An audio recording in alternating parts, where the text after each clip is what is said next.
Hey everyone, Mr. Sujano here. In today's video, we are talking about the Arcade1Up Kickstarter for the Infinity Game Table. Let's get started.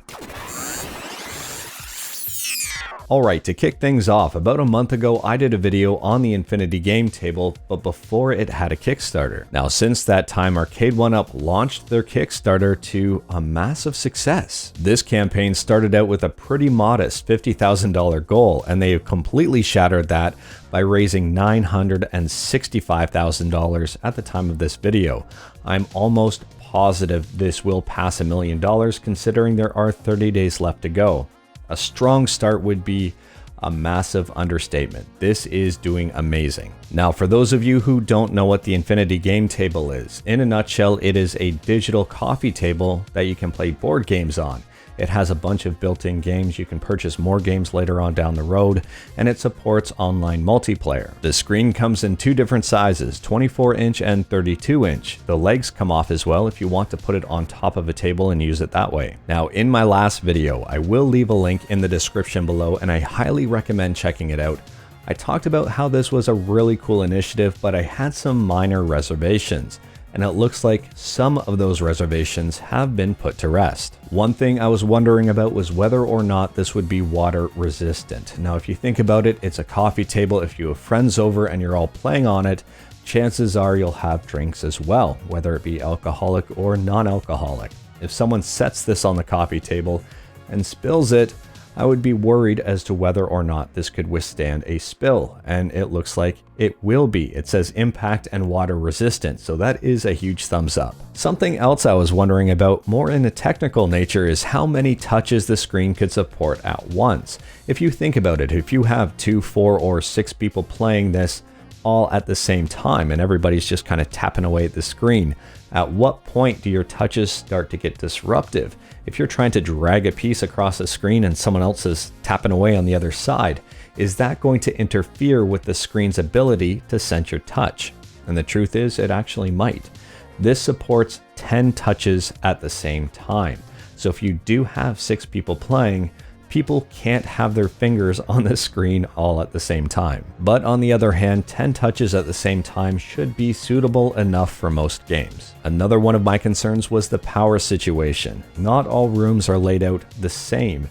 Not all rooms have a ton of available electrical outlets. On top of that, if this is sitting in the middle of your room, I can almost guarantee that at least one person purchasing this will probably need to run an extension cable in order to make this thing work, which can be unsafe, it can be unsightly, and just plain annoying.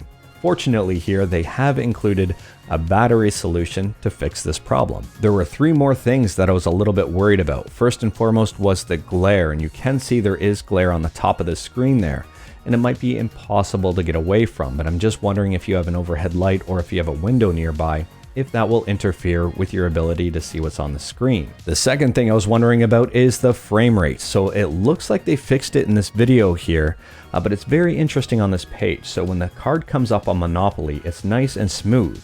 But if I do scroll down on this page to the exact same video, it's a little further down right here. So is it this one? No, it's this one right here. So as soon as this comes up, you can see it is choppy. So I don't know if that is just the video that they're using. It's right here when it comes up, nice and choppy.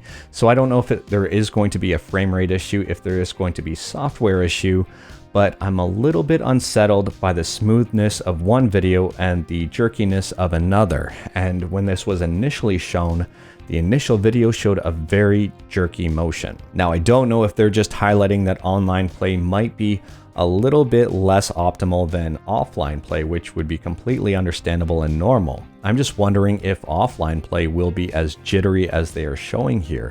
If it is, that raises some major alarm bells. If not, if this is just a factor of online play, then that's completely acceptable. Now, in terms of technical specs, this will be running Android. It will have 16 gigs of memory built in, 2 gigs of RAM, and will support Wi-Fi.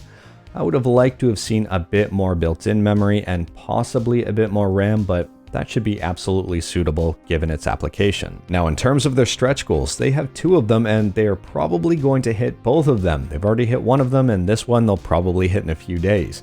So with the stretch goals, the first one is going to be a free game. Well, it is a free game. Guess who? The second one will be Ouija and Clue.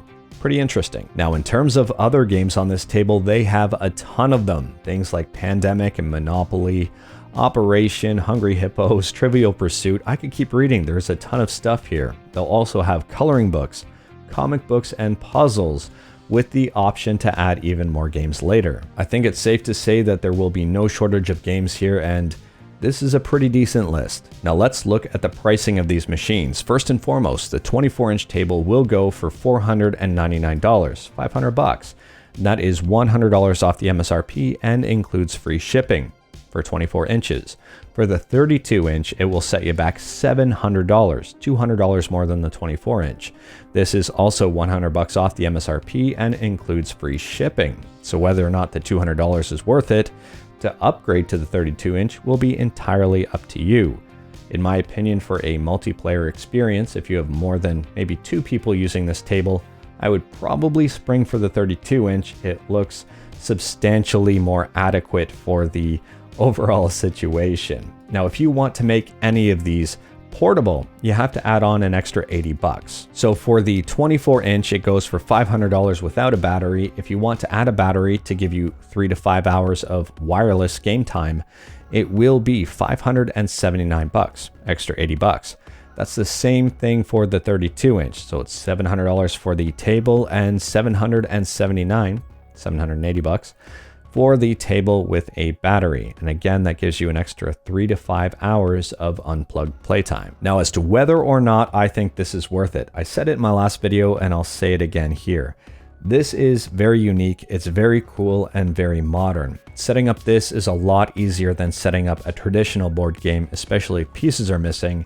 If you're playing with kids and one of them has a temper tantrum and flips the board, well, that doesn't happen here. Plus, you can pause this game and resume it at a later time, maybe when tempers have cooled down a bit. On top of that, if the game gets boring, it's very quick to switch up the game here and just start something else new and keep the momentum going. The multiplayer aspect adds even more value, especially in today's society. And it looks like 1,336 people agree. This thing is smashing targets. There's obviously a demand here. This is obviously going to be successful, and a lot of people are looking forward to it. But anyways, that is all I've got for today. Let me know in the comments below what you think about the Infinity game table. Let me know in the comments below what you think about this Kickstarter and the fact that it is crushing its targets. Did they set their goal way too low? I think so. I think they need some more stretch goals. If you like this video, leave a like. If you didn't like this video, leave a like. Hit that subscribe button. Check out my other videos. Thank you, everyone. Take care.